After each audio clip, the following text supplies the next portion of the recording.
రానా నాయుడు చిత్రనటి సుర్వీన్ చావ్లా తమిళ cinema పరిశ్రమలో తనకు ఎదురైన కాస్టింగ్ కౌచ్ అనుభవాన్ని వెల్లడించింది.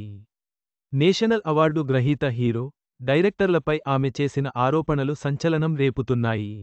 రానా నాయుడు ఫేమ్ సుర్వీన్ చావ్లా సంచలన కామెంట్స్ చేసింది. తమిళ్ ఇండస్ట్రీలో కాస్టింగ్ కౌచ్ ఎక్స్పీరియన్స్ గురించి ఓపెన్గా మాట్లాడింది. తమిళ్ డైరెక్టర్, హీరో ఇద్దరూ నేషనల్ అవార్డు ఫిల్మ్ పొందారని, వారిద్దరూ కలిసి తనను పడుకోమని బ్రోకర్ను సెట్ చేశారని చెప్పుకొచ్చింది. ఓ సినిమా కోసం దాదాపు 12 గంటల పాటు ఆడిషన్ చేశారని, లుక్ టెస్ట్ అంటూ టార్చర్ చేశారని వివరించింది. దీంతో తాను చాలా అలసిపోయానని, అక్కడి నుంచి ముంబై వెళ్లిపోయానని చెప్పింది. డైరెక్టర్కు హిందీ రాదని కమ్యూనికేషన్ కోసం ఒక బ్రోకర్ను సెట్ చేశాడని తెలిపింది. ఇక ఆ నెక్స్ట్ డే ఆ బ్రోకర్తో కాల్ చేయించి దాదాపు 5 నిమిషాలు కాల్ మాట్లాడాక అసలు విషయానికి వచ్చాడని చెప్పింది.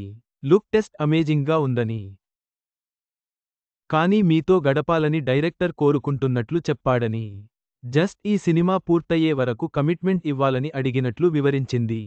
మొత్తానికి చివరికి వాళ్లతో పడుకోవాలని డైరెక్ట్గానే అడిగాడని, కానీ తను నో చెప్పానని తెలిపింది.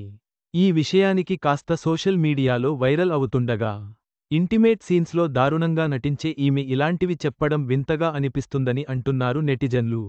సుర్వీన్ చావ్లా చేసిన ఈ ఆరోపణలు తమిళ సినిమా పరిశ్రమలో సంచలనం సృష్టించాయి. ఈ విషయంపై తగిన చర్యలు తీసుకోవాలని సినీ ప్రేక్షకులు డిమాండ్ చేస్తున్నారు.